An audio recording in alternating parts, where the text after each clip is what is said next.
নমস্কার, আদাব। আমি রফিক শেখ, ওয়েস্ট বেঙ্গল ইন্ডিয়া থেকে বলছি, পার্ট অফ ওয়ান প্যাসিভ। আমি ওয়ান প্যাসিভের এক গর্বিত ফাউন্ডার। সর্বপ্রথমে জানাই আমাদের সিও অ্যাশ মুখার্জি স্যারকে অসংখ্য অসংখ্য ধন্যবাদ। ধন্যবাদ জানাই অফিসিয়াল ওপাল্টার মেন্টর গৌতম লস্করকে, এবং সারা পৃথিবীতে যে সকল ওয়ান প্যাসিভের ফাউন্ডারশিপ নিয়েছেন সবাইকে প্রীতি শুভেচ্ছা ও আন্তরিক অভিনন্দন। তাই সুন্দর একটা নীতি আদর্শ ওয়ান প্যাসিভ নিয়ে এসেছেন আমাদের সামনে, সেই অ্যাশ মুখার্জি স্যারকে আর একবার অসংখ্য অসংখ্য ধন্যবাদ জানাই। তাই প্রত্যেকটা মানুষের বাঁচার অধিকার আছে।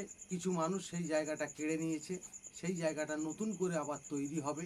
সেইটার সম্বন্ধে আমি ওয়ান প্যাসিভ সম্বন্ধে দু চার লাইন কবিতা ছন্দের মাধ্যমে আপনাদের সামনে তুলে ধরছি যে ওয়ান প্যাসিভটা কেমন হবে।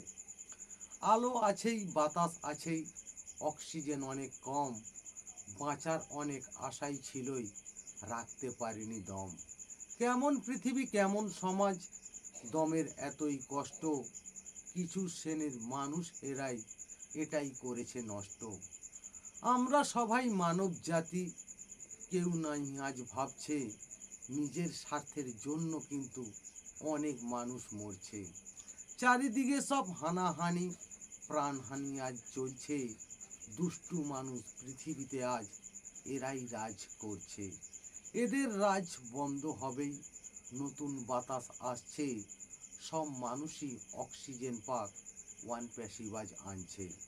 মানব জাতি অক্সিজেন পাবে, দমের হবে না কষ্ট, নতুন পৃথিবী তৈরি করবই ওয়ান প্যাসিভের রাষ্ট্র। চারিদিকে সব প্রাণহানি, এটাই বন্ধ হবে, ওয়ান প্যাসিভের রোবট কিন্তু এই কাজটাই করবে। দুষ্টু মানুষের রাজ কিন্তু কোনো দিন নাহি চলবে, করাপশন আমরাই মুক্ত করবই, ওয়ান প্যাসিভ আজ বলবে।